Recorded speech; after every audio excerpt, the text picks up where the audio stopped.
At 5 tonight, a bill soon to be law arming teachers in Tennessee classrooms is gaining national attention. And here at home, there are lots of questions over how it will work once signed by Tennessee Governor Bill Lee.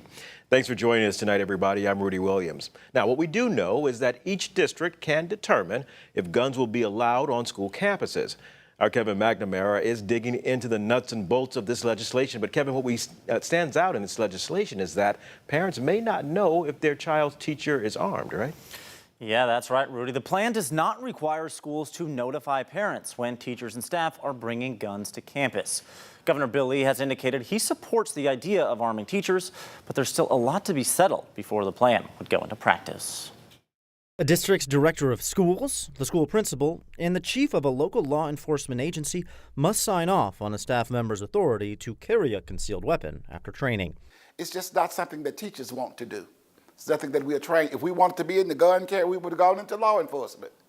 We are not into that business. We are into the teaching, learning, and teaching business, not transmitting violence. Many unanswered questions remain about how the plan would actually work, such as how and where the gun would be stored, when a teacher would be authorized to use the weapon, and if school districts can manage the liability and insurance complications. This is not the institution by which we enforce violence or foster it in any way. We transmit culture. Beth Gebhard's children survived the Covenant school shooting last year, and she started a campaign to get Governor Lee to veto the bill.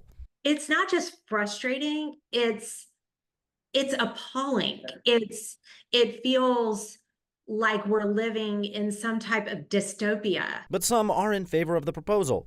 West Tennessee educator Joe Murray sees it as a common sense measure that will keep students in classrooms safer. I do believe that there is a moral imperative for these school districts to at least consider this.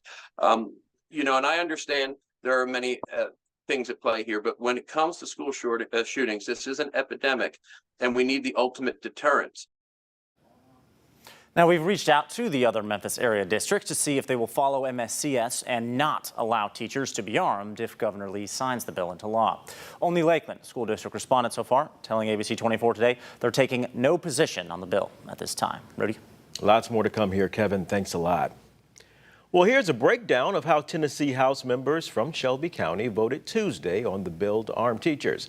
They comprised more than a third of the no votes, with John Gillespie being the only Republican opposing the legislation. Now, out of the 68 who voted in favor of the bill, 3 came from Shelby County: Tom Leatherwood, Mark White, and Kevin Vaughn. Well, again, teachers carrying guns in schools must have written permission from the principal, superintendent, and top law enforcement. Those teachers must complete 40 hours of basic training and 40 hours of post-commission approved training annually. A background check and psychological exam are all required. The bill is waiting for Governor Bill Lee's signature once again. If he doesn't sign it within the next 10 days, it will become law automatically.